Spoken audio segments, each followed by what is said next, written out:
Differential equation में एक तो सबसे आसान वाला पार्ट जो वेरीफाई करने वाला पार्ट था वो देखे थे, ठीक है ना। और उसके बाद हमने क्या देखा था, बेसिकली कुछ basic concepts like length of tangent, length of normal, सब टेंजेंट, सब नॉर्मल, है ना। तो लेंथ ऑफ टेंजेंट क्या होता है? लेंथ ऑफ टेंजेंट होता है जो भी लाइन टेंजेंट है वो एक्स एक्सिस को जहां पे कट कर रही है और जिस कर्व के लिए जिस पॉइंट पे टेंजेंट है उन दोनों पॉइंट का डिस्टेंस, ठीक है ना। मतलब यदि मैं फिर से रिपीट करूं कि लेंथ ऑफ टेंजेंट क्या है, लेंथ ऑफ नॉर्मल क्या है, तो मान लो ये टेंजेंट है, इस पॉइंट का यहां से दूरी लेंथ ऑफ टेंजेंट, ठीक है। मतलब टेंजेंट जहां एक्स एक्सिस को कट कर रहा है उस पॉइंट का दूरी पॉइंट ऑफ कांटेक्ट है। नॉर्मल जहां एक्स एक्सिस को कट कर रहा है उस पॉइंट का दूरी पॉइंट ऑफ कांटेक्ट है, that is length of normal. यहां से एक परपेंडिकुलर ड्रॉप करो, दिस इज लेंथ ऑफ सब टेंजेंट। बेसिकली क्या होता है लेंथ ऑफ सब टेंजेंट? लेंथ ऑफ टेंजेंट का प्रोजेक्शन, लेंथ ऑफ नॉर्मल का प्रोजेक्शन, लेंथ ऑफ सब नॉर्मल, ठीक है ना। तो ये है बेसिकली यहां से यहां तक लेंथ ऑफ टेंजेंट, यहां से यहां तक बेसिकली लेंथ ऑफ नॉर्मल, ये है लेंथ ऑफ सब टेंजेंट और ये है लेंथ ऑफ सब नॉर्मल। शॉर्ट में ऐसे भी लिख सकते हैं, ठीक है। तो यहां तक हमने लास्ट क्लास में डिस्कशन किया था, है ना। तो आगे चलते हैं। तो एक दो पॉइंट और, ठीक है। से fifth point, length of curve, length of curve ये क्या होता है और ये कैसे निकलेगा? देखो, मान लो एक कोई भी कर्व, ठीक है, एंड से दिस इज पॉइंट ए, या ए नहीं, से this is point A and से दिस इज पॉइंट बी। तो ए से बी तक का जो लेंथ होगा इस कर्व का, ये लेंथ, ठीक है, this is called length of curve A B, ठीक है, एल ए बी, ठीक है। अब ये निकलेगा कैसे? तो देखो मैं क्या कर रहा हूं, एक छोटा सा एलिमेंट ले रहा हूं, ठीक है, एक छोटा सा एलिमेंट ले रहा हूं यहां पे, ठीक है, ठीक है। मान लो इस पॉइंट का कोऑर्डिनेट है, या चलो ऐसे ले लो, यहां से दो लाइन ड्रॉप किए और यहां से लाइन ड्रॉप की, ठीक है। इस पॉइंट का कोऑर्डिनेट से x है और इस पॉइंट का x प्लस dx, तो ये कितना होगा dx, ठीक है। ये से y है और ये y प्लस dy है, तो ये क्या हो जाएगा dy, ठीक है ना। तो ये क्या है बेसिकली dx और ये क्या है बेसिकली dy। तो एक स्मॉल, मतलब ये बहुत जो ये डिस्टेंस है ये बहुत छोटा है, तो उसके लिए मैं इस ट्रायंगल को राइट एंगल ट्रायंगल मान सकता हूं, ठीक है ना। तो यदि मैं इसका लेंथ ले से dl, ठीक है, तो जो dl होगा, ठीक है, इस कर्व के लिए वो क्या होगा, अंडर रूट पाइथागोरस थ्योरम से हाइपोटेनस है बेसिकली, है ना। तो under root dx square plus dy square, ये होगा dl, ठीक है। और यदि मैं इसी को a से b तक इंटीग्रेट कर दूं, a से b तक इसको मैं इंटीग्रेट कर दूं, तो ये मुझे क्या दे देगा बेसिकली लेंथ ऑफ कर्व। कैसे निकाला मैंने इस dx थिकनेस का, मतलब x पॉइंट यहाँ पे और x प्लस dx यहाँ पे, तो ये dx मान लिया, है ना, ये dx होगा, और ये जो y में चेंज है उसको मैं dy मान लिया, ठीक है। x में चेंज dx, y में चेंज dy। तो ये जो छोटा सा पार्ट दिख रहा है तुमको, ये बेसिकली क्या होगा, एक राइट एंगल ट्रायंगल बन जाएगा, है ना। तो इस राइट एंगल ट्रायंगल में यदि मुझे dl निकालना है तो पाइथागोरस थ्योरम से under root dx square plus under root dx square plus dy square, ठीक है। अब इसको यदि मैं a से b तक इंटीग्रेट कर दूं तो ये मुझे क्या दे देगा लेंथ ऑफ कर्व, ठीक है। तो इसको मैं और सिंपलीफाई करता हूं, क्या होगा a से b अंडर रूट dl की जगह dx square plus dy square, ठीक है। तो ये क्या हो जाएगा, a से b मैं क्या कर रहा हूं dx स्क्वायर कॉमन ले रहा हूं जबरदस्ती, तो dx स्क्वायर कॉमन लिए तो बचा क्या 1 प्लस dy बाई dx का स्क्वायर, ठीक है क्या। यहां से मैंने dx स्क्वायर जबरदस्ती कॉमन लिया तो dx स्क्वायर और 1 प्लस dy बाई dx का स्क्वायर, ठीक है, इज इक्वल्स टू a से b dx स्क्वायर को बाहर निकाल लो तो क्या बचेगा रूट के अंदर 1 प्लस dy बाई dx का स्क्वायर और dx स्क्वायर को बाहर निकाले तो ये आ गया dx। ठीक है, कोई दिक्कत?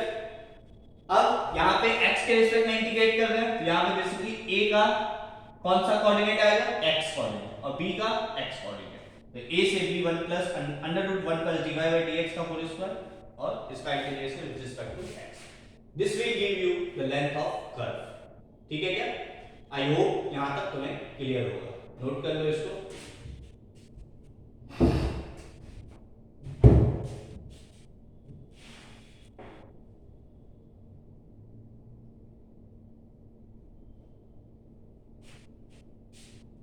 ठीक है,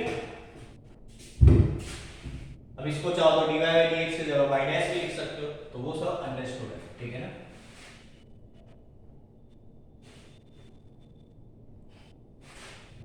next last point, radius vector. Radius vector, ठीक है, तो इसको मिटा दो।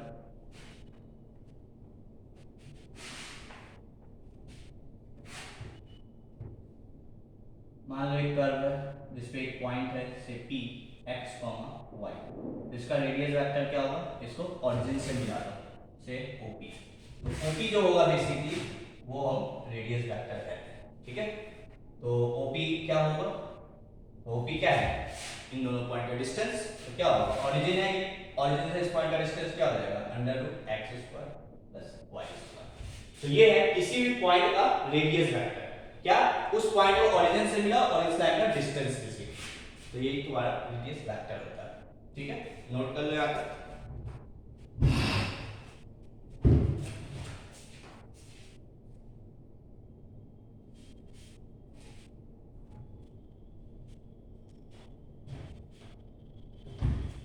ठीक है, तो ये था कुछ बेसिक टर्मिनोलॉजी वगैरह। ठीक है, length of tangent, length of normal, length of सब टेंजेंट, लेंथ ऑफ सब normal and length of curve and radius vector. ठीक है, ठीक। अब हमारा काम है डिफरेंशियल इक्वेशन को सॉल्व करना, है ना? तो अभी तक हमने ये नहीं सीखा है। ठीक है, अब हम आज से यहाँ से अब हमारा काम होगा सिर्फ डिफरेंशियल इक्वेशन को सॉल्व करना। ठीक है, और उसमें कुछ मेथड्स हैं। ठीक है, तो बेसिकली मेनली 3 मेथड है ना? तो फर्स्ट मेथड मैं स्टार्ट करता हूं। तो सबसे पहले methods to solve first order, methods to solve first order first degree differential equation.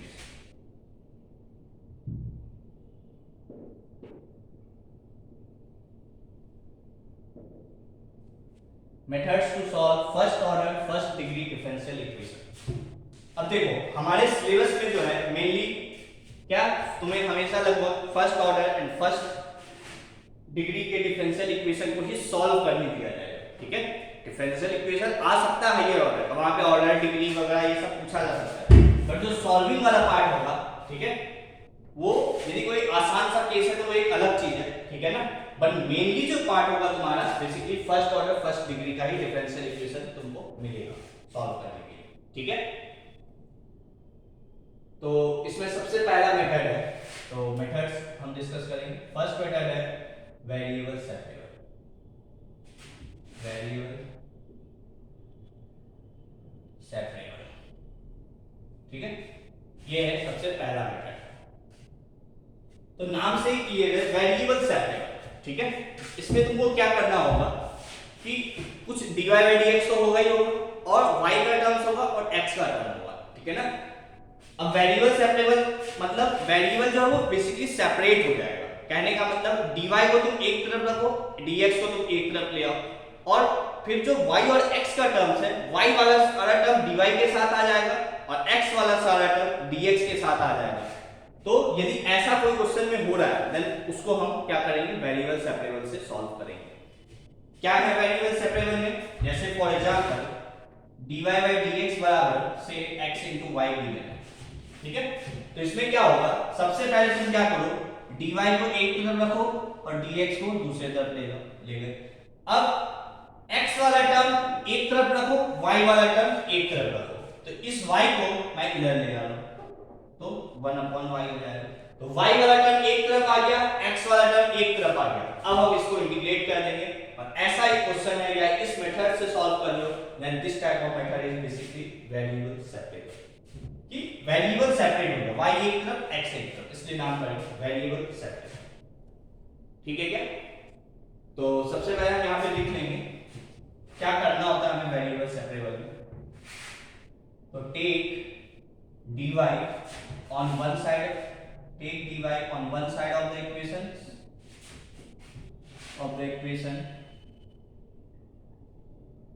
and dx on other side of equation, other side of the, take dy on one side of the equation and dx on other side of the equation। ठीक है, तो पहले dy और dx को लिया, फिर then plug all terms, then plug all terms containing y, then plug all terms containing y, then plug all terms containing y with dy। y का जो सारा टर्म्स है उसको फिर क्या करो, प्लग कर लो dy के साथ, and plug all terms containing x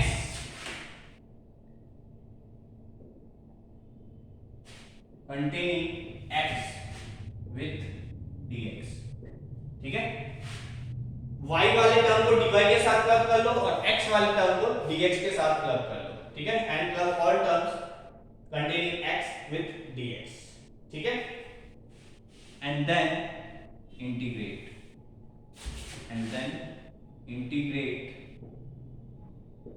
both sides,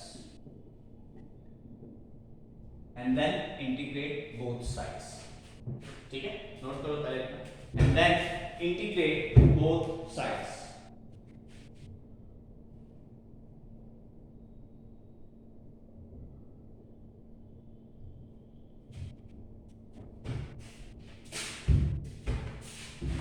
and then integrate both sides। ठीक है,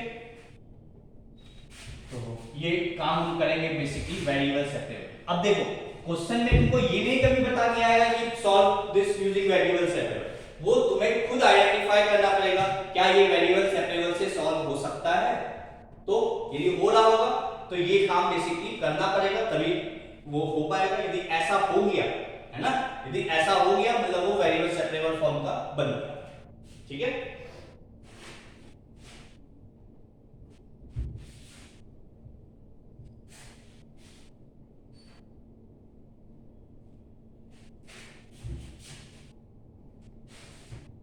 ठीक है यहाँ तक। तो चलो मैं क्वेश्चन से स्टार्ट करता हूँ। ठीक है, तो फर्स्ट क्वेश्चन है, चलो जो मैं एग्जांपल लिया था मैं वही ले लेता हूँ। dy by dx बराबर से चलो x by y ले लेते हैं। ठीक है, dy by dx बराबर x by y। तो सबसे पहले तुमको क्या करना है, सॉल्यूशन। अभी तो मैं वेरिएबल सेपरेबल ही पढ़ाया था, तो ऑब्वियस सी बात है मैं वेरिएबल सेपरेबल पे ही क्वेश्चन दूंगा। ठीक है ना, बट एग्जाम में मतलब जब पूरा चैप्टर पढ़ लोगे तब कैसे सॉल्व करोगे। तो सबसे पहले देखो तीन मेथड पढ़ना है मेनली तुमको। तो देखो क्या ये वेरिएबल सेपरेबल में हो सकता है, चेक कर लो।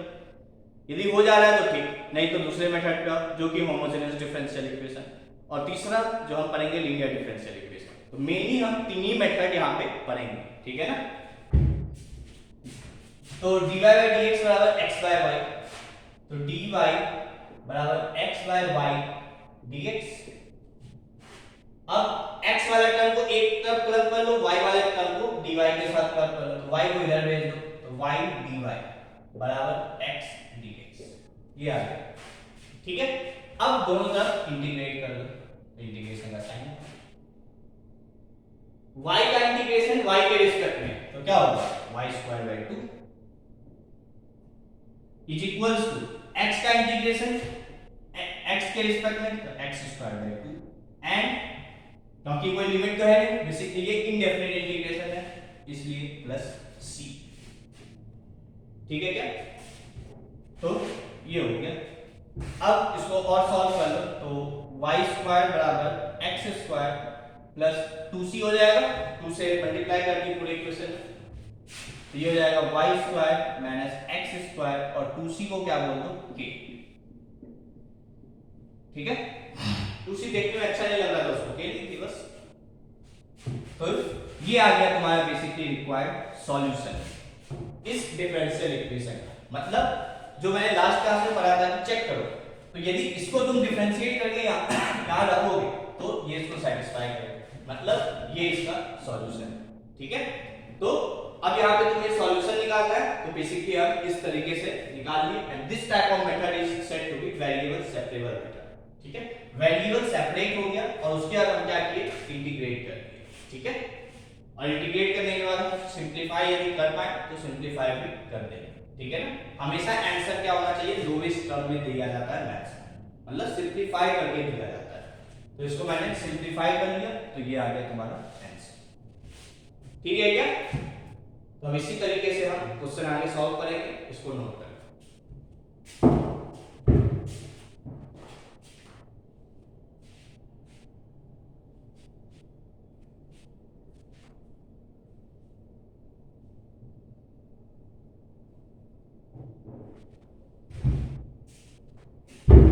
ठीक है, next question, sin x plus cos y into dy by dx बराबर 0।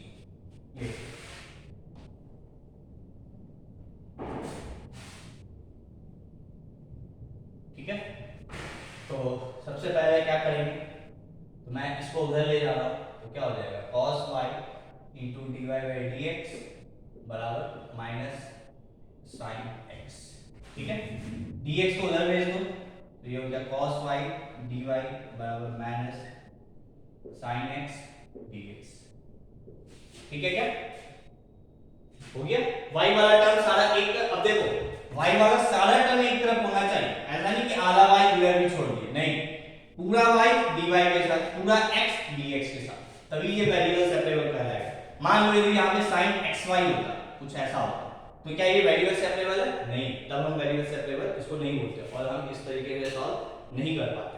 ठीक है ना, तो सारा टर्म x का एक तरफ, सारा टर्म y का एक तरफ, ये होना चाहिए।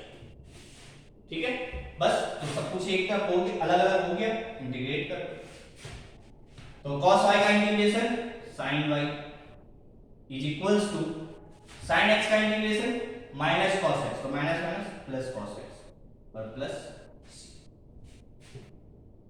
तो ये आ गया, इसको और सिंपलीफाई कर भी नहीं सकते हो, तो ये हो गया तुम्हारा सॉल्यूशन, sin y बराबर cos x प्लस c। ठीक है, नोट कर लो।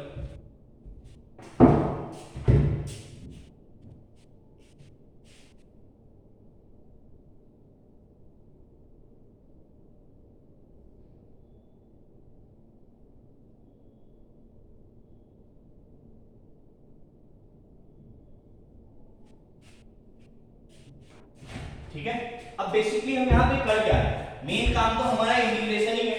अब यहाँ पे तुम्हें क्या हो सकता है, कुछ भी क्वेश्चन दिया जा सकता है इंटीग्रेशन का।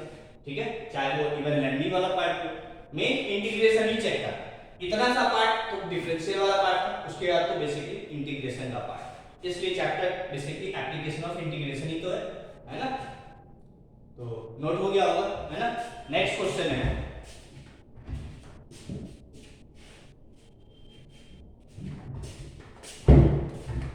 नेक्स्ट क्वेश्चन,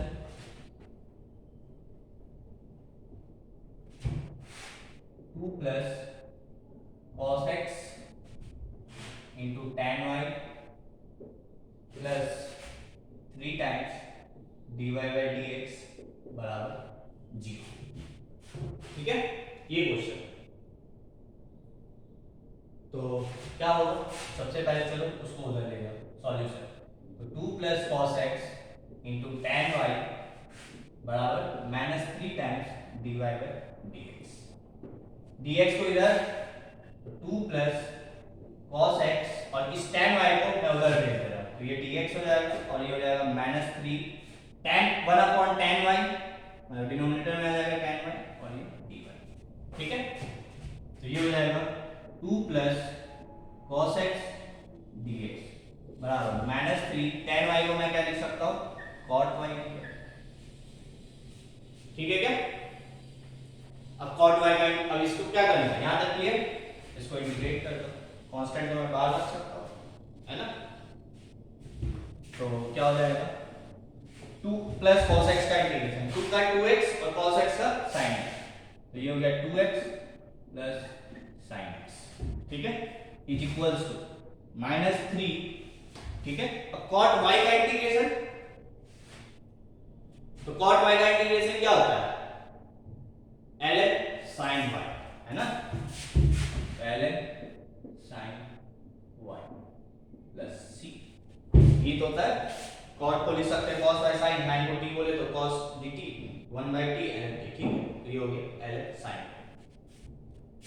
ठीक है यहां तक?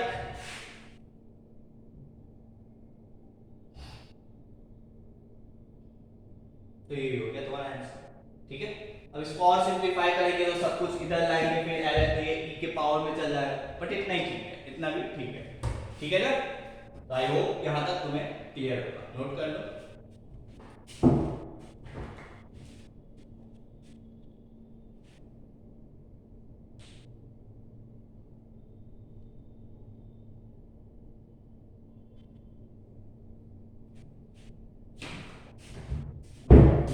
ठीक है, next question 2 plus sin 3x dy plus y square plus 1 dx बराबर 0, ये क्वेश्चन। ठीक है,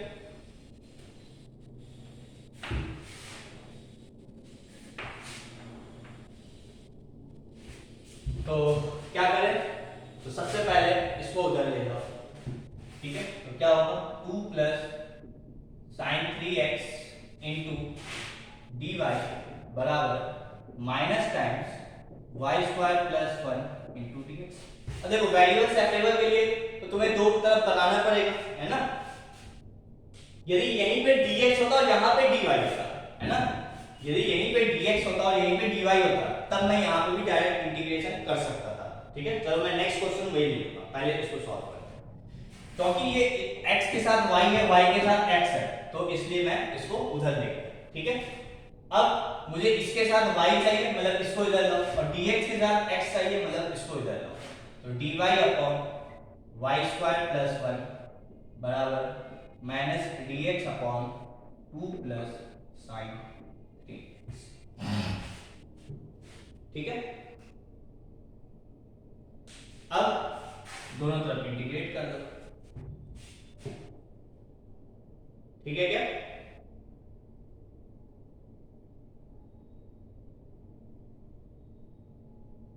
ठीक है, नोट कर लो यहां तक। अब इसका इंटीग्रेशन कैसे करेंगे, तो इंटीग्रेशन आना चाहिए, यदि ये नहीं आएगा तो फिर दिक्कत है ना? तो सॉल्व करो।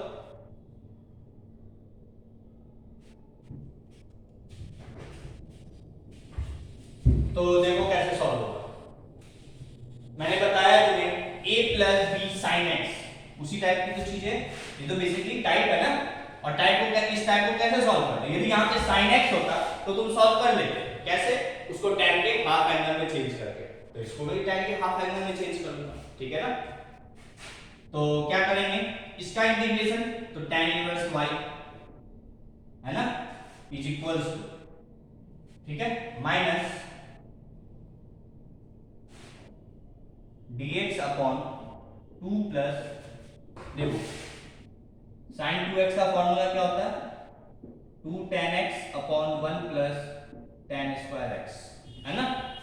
तो यहाँ 2 है तो यहाँ x हो गया, यहाँ 3 है तो 3x/2 हो जाएगा, तो 2 tan 3x/2 upon 1 plus tan square 3x/2।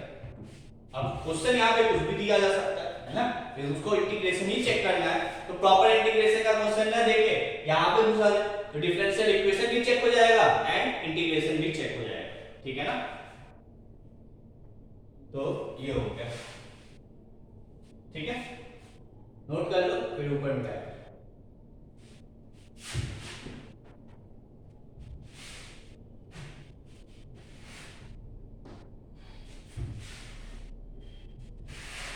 ये हो जाएगा tan इनवर्स y बराबर माइनस टाइम्स एलसीएम ले लो तो ये ऊपर भी चल जाएगा, तो ये हो जाएगा 1 plus tan square 3x/2 upon 2 plus 2 times tan square 3x/2 plus 2 times tan 3x/2 dx, ठीक है क्या, मिटा दे इसको। तो ये तो बेसिकली टाइप है, तो अब मुझे इसमें कुछ ज़्यादा एक्सप्लेन करने का जरूरत नहीं है, सिर्फ तुम्हारा पेन चलते रहना चाहिए। यहाँ पे इंटीग्रेशन का भी साइन, ठीक है ना। तो ये हो जाएगा sec स्क्वायर 3x/2 अपॉन, ठीक है, यहाँ भी 2 है, यहाँ भी 2 है, यहाँ भी 2 है, 2 बाहर ले लो तो 1/2 tan square 3x/2 plus tan 3x/2 plus 1 dx, ठीक है क्या। अब tan 3x/2 को t रख दो तो क्या हो जाएगा sec square 3x/2 into 3/2 dx बराबर dt, ठीक है। तो sec स्क्वायर 3x/2 है, 1/2 भी है, 3 उधर चल जाएगा, dx भी है, तो ये बेसिकली क्या हो जाएगा dt/3, ये 2 देख, ठीक है, नोट कर लो यहाँ पर, इसी को मैं मिटा रहा हूँ। तो ये हो जाएगा बेसिकली माइनस, ये 1 भी चला जाएगा उधर, तो ये हो जाएगा dt/3, तो 1/3 dt, ठीक है, 1 upon t square plus t plus 1, ये हो गया, t क्या है tan 3x/2, ठीक है। यहाँ तक मैं सिर्फ इधर नहीं मिटा रहा हूँ, इधर ही मिटाते जा रहा हूँ, ठीक है ना। 1 upon t square plus t plus 1, यहाँ पे है बेसिकली 1 अपॉन t, तो ये हो जाएगा basically 1 upon T square plus T plus 1 dt, ठीक है। 1 अपॉन क्वाड्रेटिक है तो परफेक्ट स्क्वायर में 1 कन्वर्ट करो तो क्या हो जाएगा t प्लस 1/2 का स्क्वायर बनेगा सर, t स्क्वायर प्लस 1/4 है ना, तो प्लस 1 है तो माइनस 1/4 प्लस 2 है, 2 कट गया t, ठीक है, इनटू dt, ठीक है ना। परफेक्ट स्क्वायर बनाना आना चाहिए, तो ये हो गया माइनस 1 अपॉन t प्लस 1/2 का स्क्वायर माइनस ये 3/4 होगा प्लस 3/4, तो प्लस 3/4 को मैं क्या लिख सकता हूँ √3/2 का स्क्वायर और ये dt, ठीक है क्या, ये हो गया बस। ये 1 अपॉन एक्स स्क्वायर प्लस ए स्क्वायर है ना, 1 अपॉन एक्स स्क्वायर प्लस ए स्क्वायर, मैं इसको भी यहाँ पे लिख दे रहा हूँ, ठीक है। तुम एक एक स्टेप आगे करोगे, मैं यहीं पे मिटा रहा हूँ, ठीक है ना। t प्लस 1/2 का स्क्वायर प्लस √3/2 का स्क्वायर dt, ठीक है। तो क्या होता है इसका 1 अपॉन एक्स स्क्वायर प्लस ए स्क्वायर, तो क्या होता है tan इनवर्स 1 अपॉन a, तो 1 अपॉन a, एक यहाँ पे 1 अपॉन 3 भी है बात है ना, वो देख लेना आप कहोगे फिर 5 छूट गया, 1 अपॉन 3 भी था, मैं मिटा दिया था तो इसलिए लिखा नहीं, ठीक है ना। 1 अपॉन 3, 1 अपॉन a, a क्या है ये, तो √3/2, 1 upon a tan inverse x by a plus, ठीक है। तो ये हो गया माइनस 2 अपॉन 3√3 tan इनवर्स,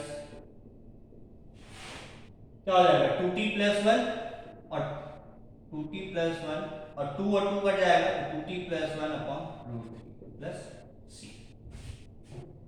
ठीक है, क्लियर है यहाँ तक। अब t की जगह मुझे क्या रखना है, तो t की जगह tan xy, तो ये आ गया finally -2 upon 3√3 tan inverse, denominator में √3 और ऊपर में 2 टाइम्स tan 3x/2 है ना, और प्लस 1 ये हो गया, ठीक है।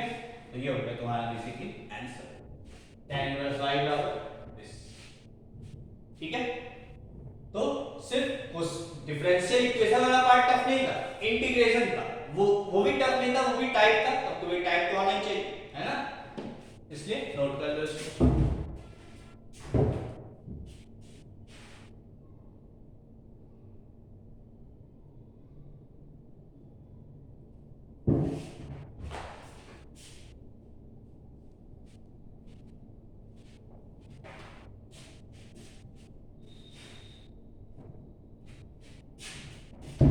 ठीक है यहां तक।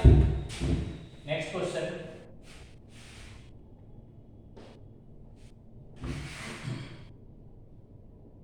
dy by dx बराबर e की power 3x plus y plus e की power 3x plus y plus e की power y into sin x। ये तो कैसे सॉल्व करें?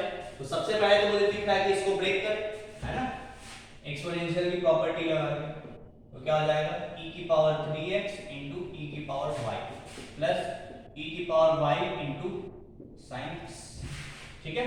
e की पावर y कॉमन ले सकते हैं, तो कॉमन ले लिए, यहाँ क्या बचा है e की power 3x plus sin x, ये है किसके बराबर बेसिकली dy by dx के ऊपर। यहीं पे देखो y वाला टर्म एक तरफ हो जाए और x वाला टर्म अलग हो जाए, मतलब ये वेरिएबल सेपरेबल बन जाएगा, है ना। तो इसको इधर ले आओ, इसको इधर भेज दो, तो dy अपॉन e की पावर y बराबर e की power 3x plus sin x into dx, दोनों तरफ इंटीग्रेट कर दो, हो गया, ठीक है। तो क्या हो जाएगा 1 अपॉन e की पावर y, मतलब e की पावर माइनस y, है ना, और e की पावर माइनस y का इंटीग्रेशन, तो e की power minus y with minus, ठीक है क्या, इज इक्वल्स टू e की पावर 3x का इंटीग्रेशन e की पावर 3x बाय 3, ठीक है, प्लस sin x का integration minus cos x plus c, ठीक है। चाहो तो इस 3 को इधर मल्टीप्लाई वगैरह कर दो, तो ये हो जाएगा -3 टाइम्स e की पावर माइनस y बराबर e की power 3x minus 3 cos x plus 3c, ठीक है। और 3c को तुम नया कांस्टेंट मान लो, तो ये हो जाएगा -3 टाइम्स e की पावर माइनस y बराबर e की power 3x minus 3 cos x plus से कैपिटल c, और 3c को मैंने क्या किया कैपिटल c, हो गया ये आंसर, ठीक है ना, नोट कर लो।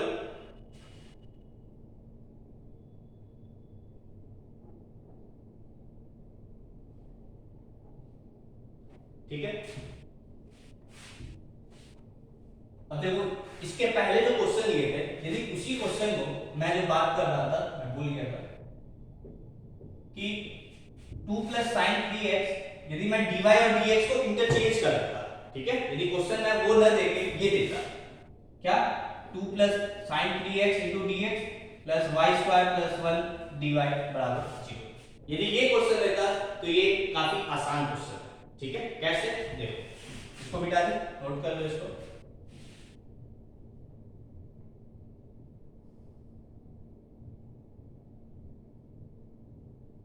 ठीक है।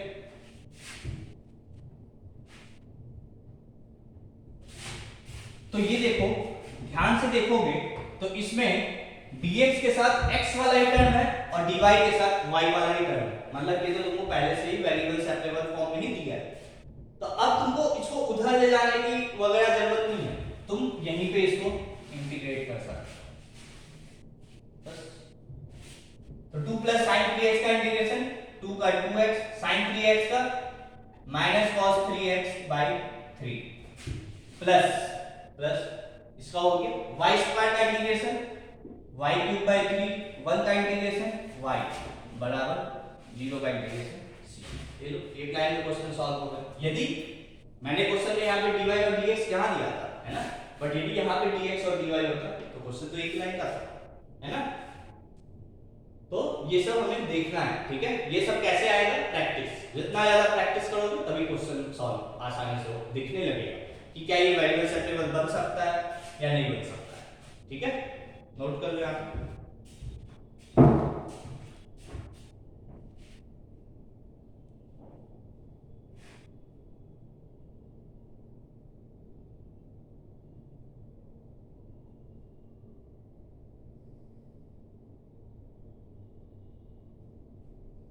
ठीक है।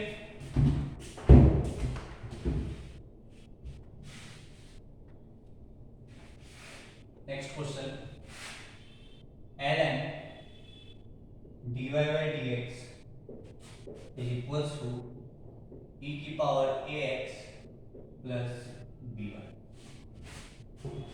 सॉरी ये क्वेश्चन, ये ax प्लस by, सिर्फ ये ln dy by dx बराबर ax प्लस by। अब इसको कैसे सॉल्व करें?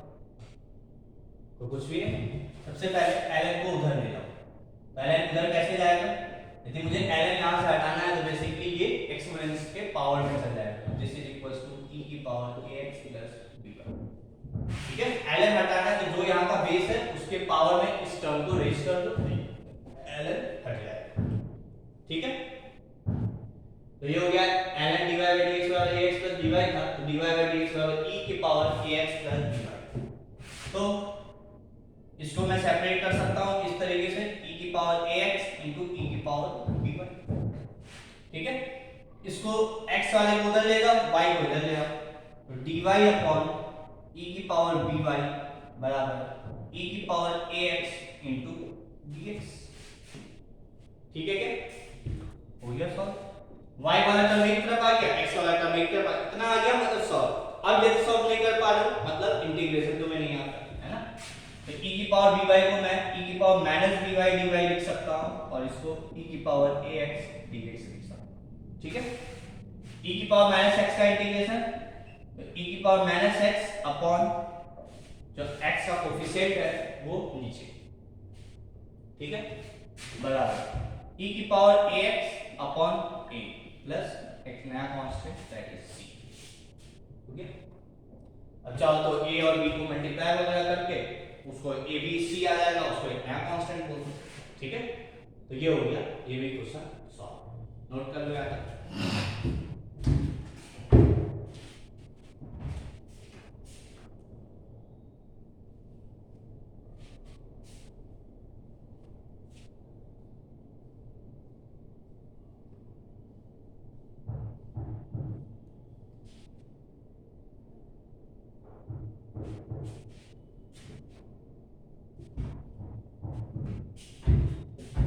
ठीक है, यहां तक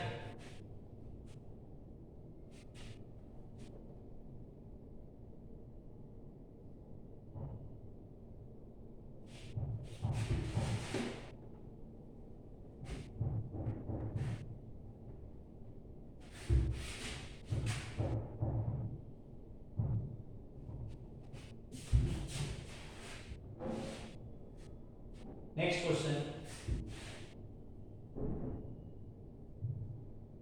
से dy by dx बराबर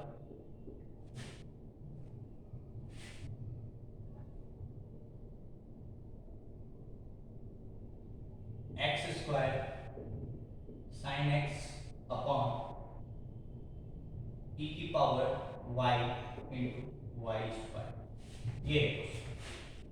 ठीक है, तो सबसे पहले तुमको ये तो दिख ही रहा है x वाला टर्म अलग है, y वाला टर्म अलग है, मतलब वेरिएबल सेपरेबल में कन्वर्ट हो जाएगा। तो इसको इधर और इसको इधर, तो e की power y into y square dy बराबर x square into sin x dx।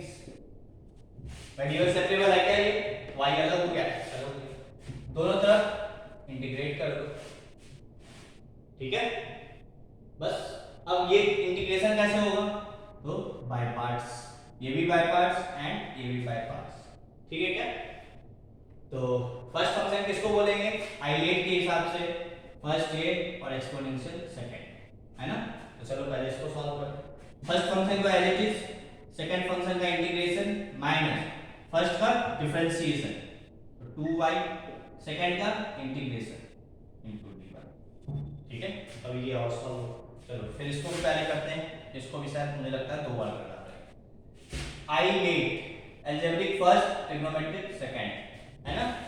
तो फर्स्ट को एज इट इज, सेकंड का इंटीग्रेशन, तो sin x का integration minus cos x, minus first का डिफरेंशिएशन, सेकंड का इंटीग्रेशन, तो minus minus plus cos x होगा। ठीक है, फिर से यहां पे भी बाय पार्ट्स लगेगा एंड फिर से यहां पे भी बाय पार्ट्स लगेगा। ठीक है, तो मैं यहीं पे मिटा रहा हूं इधर, तो क्या हो जाएगा y स्क्वायर इंटू e की पावर y, ठीक है, माइनस इसको वापस से फर्स्ट फंक्शन और इसको सेकंड फंक्शन, है ना। तो फर्स्ट को एज इट इज, तो ब्रैकेट लगा दो, फर्स्ट को एज इट इज, सेकंड का इंटीग्रेशन माइनस फर्स्ट का डिफरेंशिएशन 2 बार आएगा और सेकंड का इंटीग्रेशन, ठीक है, ये हो गया। फिर इसका बराबर minus x square cos x plus ये वापस से फर्स्ट फंक्शन एंड ये सेकंड फंक्शन, फर्स्ट को एज इट इज, सेकंड का इंटीग्रेशन तो cos x का integration sin x minus first का डिफरेंशिएशन 2 और cos x, सेकंड का इंटीग्रेशन, सेकंड का इंटीग्रेशन क्या होगा cos x का इंटीग्रेशन। अभी फाइनली सॉल्व नहीं हुआ, एक और मुझे सॉल्व करना पड़ेगा, तो अब डायरेक्ट सॉल्व हो जाएगा, है ना। इसको मिटाते हैं तो क्या होगा, तो आ गया y स्क्वायर इंटू e की power y minus 2y e की पावर y, ठीक है, और प्लस 2, मैं खोलते भी जा रहा हूं ब्रैकेट, और e की पावर y का इंटीग्रेशन e की पावर y हो जाएगा, ठीक है, is equal minus x square cos x plus 2x sin x, ठीक है, और sin x का इंटीग्रेशन माइनस cos x, तो ये क्या हो जाएगा प्लस 2 cos x और एक कांस्टेंट ऑफ इंटीग्रेशन लगा दी c, ठीक है, तो ये हो गया सॉल्व।